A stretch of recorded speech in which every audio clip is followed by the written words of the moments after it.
Maka keyakinan ini ya wajib sempurna. Hendaklah engkau berpegang teguh kepada nur, sama ada dalam ibadat atau maksiat, semuanya sama di kajian hakikat. Karena semua itu minallah, datang daripada Allah. Maka tidak benci Nabi.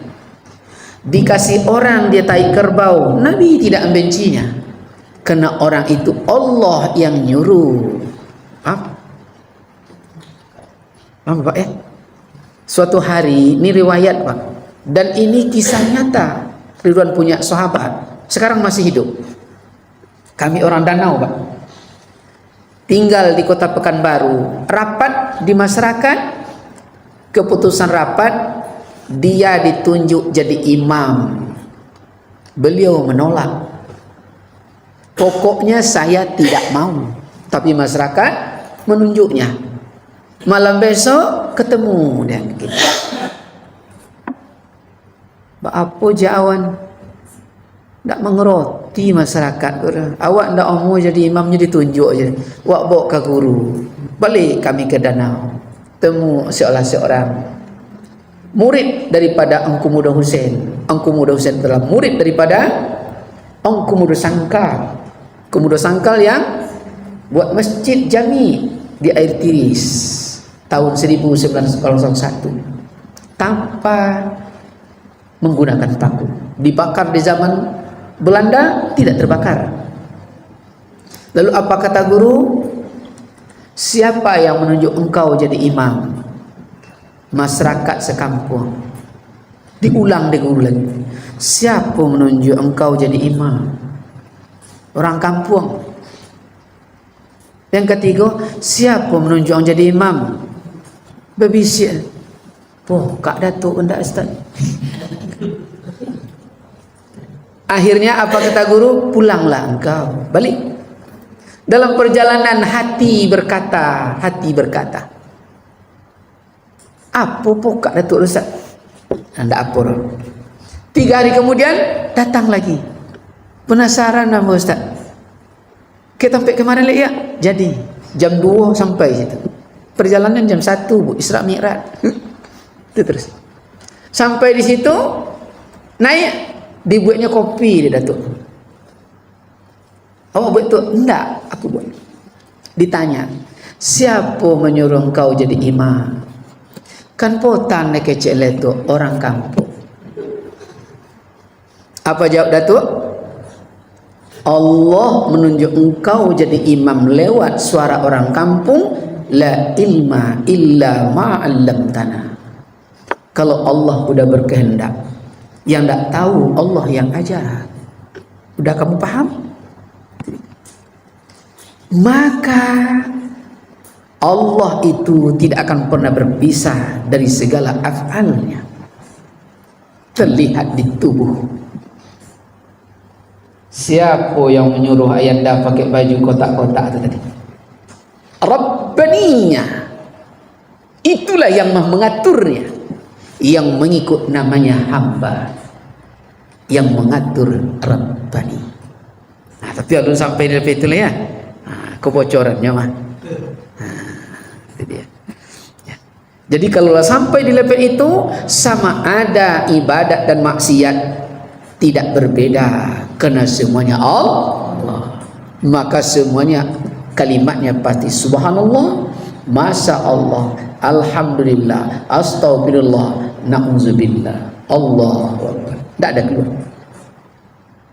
Kalau benar udah sampai keyakinan hadap yang tidak bermasa, tidak berkira, di level ini sama ada siang dan pagi, jaga dan tidur, semua waktu adalah sama, pasti itu keluar. Apa contoh? Bapak tu tinggi, gagah, lebih ganteng lupa di Pak RW awak boleh ya? Tak agak kumis, apa yang kan? Pak RW awak ke tanggung berdogok orang kan? Putih lagi Pak, hidung mancung, tinggi semampai. Bini hitam, pendek, rambut keriting. Ya Allah, bulu mata lelang tiap hijau lah sekali ya. Kalau ndak duduk di level ini, tapi kalau duduk di level ini, kalimatnya apa yang muncul? Subhanallah, Maha suci Engkau ya Allah. Betul? Kenapa subhanallah? Kalau tidak alhamdulillah. Sungguh adil Engkau ya Allah. Istrinya yang begitu hitam kebiru-biruan, Kau beri suami yang gagah supaya lebih bantu anaknya. Kayak Pak, kena nampak Allah di sana. Tapi kalau tidak nampak pandangan keyakinan di level ini, apa mulut yang keluar? Ayah tidak pamat tu apa?